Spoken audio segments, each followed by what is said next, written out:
Hello guys, ഇന്ന് ഞങ്ങൾ ഉണ്ടാക്കാൻ പോകുന്നത് റവ ദോശയാണ്. റവ, പൊടി, ചെറിയ ഉള്ളി കൊച്ചായി അരിഞ്ഞത്, ചെറുതായി അരിഞ്ഞത്, പച്ചമുളക് ഒരെണ്ണം വട്ടത്തിൽ അരിഞ്ഞത്, ഉഴുന്ന് കടുക്, കുരുമുളക് പൊടിയല്ല ഇടികല്ലിൽ വെച്ച് ചതച്ചെടുത്തത്. ഇത്രയും സാധനങ്ങളാണ്. നമുക്ക് എണ്ണ ഒഴിക്കുന്നു.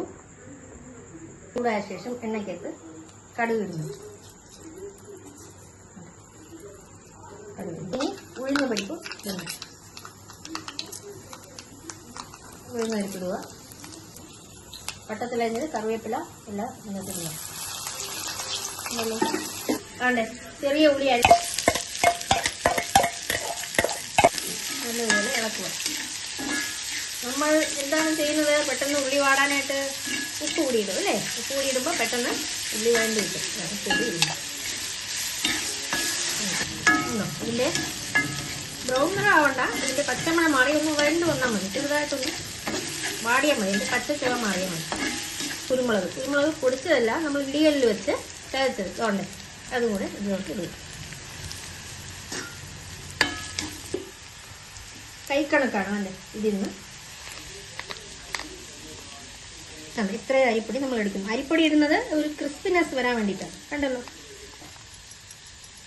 അതനുസരിച്ച് ഇടാൻ ഉപ്പ് ഓരോരുത്തരുടെ കണക്കാണ്. ഇങ്ങനെ ഒഴിക്കുന്നു. പതുക്കെ പതുക്കെ ഇളക്കി കൊടുക്കുക.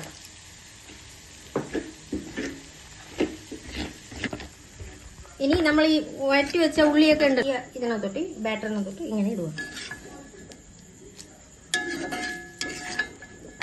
വെള്ളം പോരാന്നുണ്ടെങ്കിൽ വെള്ളം ഇതിന് പോരാന്ന് തോന്നുന്നു. കുറച്ചുകൂടെ ഒരു 1/4 കപ്പ് വെള്ളവും കൂടെ. വെള്ളം പോരാ ഇതിന്.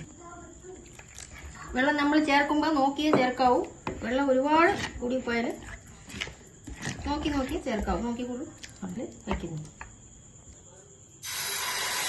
ദോശ ഇടാൻ പോകുന്നു.